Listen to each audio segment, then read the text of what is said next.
Hi, இப்போ நம்ம கிச்சடி தான் பண்ண போகிறோம். வாங்க பண்ணலாம். பட்டை, லவங்கம், பிரிஞ்சி இலை எல்லாம் போட்டுட்டு தாளித்ததுக்கப்புறம் வெங்காயத்தை போட்டு வதக்கணும். வெங்காயம் நல்லா வதங்கணும்.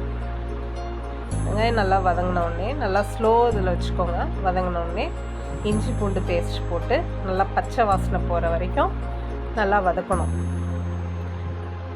கொஞ்சம் கட் பண்ண வச்ச பூண்டும் போட்டுக்கோங்க.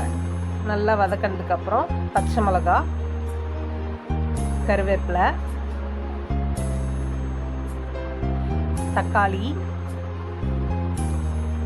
எல்லாம் போட்டு வதக்கணும். கருவேப்பிலை, கொத்தமல்லி போட்டு நல்லா வதக்குங்க.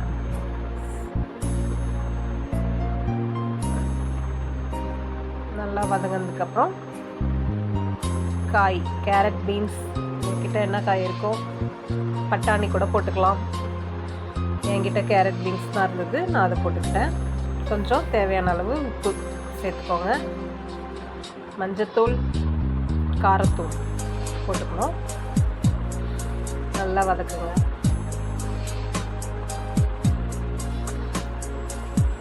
மூடி வச்சிடலாம். நல்லா வதங்கினதுக்கப்புறம் தண்ணி ஊற்றணும். தேவையான அளவு தண்ணி ஊற்றணும்.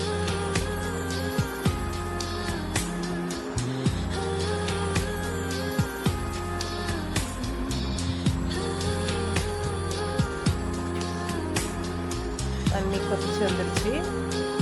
இப்போது ரவையை போட்டுக்கலாம். ரவையை போடும்போது ஒரு கரண்டி வச்சு நம்ம இங்கே கிளறிக்கிட்டே இருக்கணும், இல்லைன்னா கட்டியாயிடும்.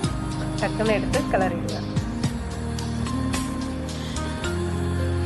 கிளறி விட்டுட்டு மூடி வச்சுருங்க. இதுக்கு தேங்காய் சட்னி நல்லாயிருக்கும். ரெடி ஆயிடுச்சு கிச்சடி. Okay, ton.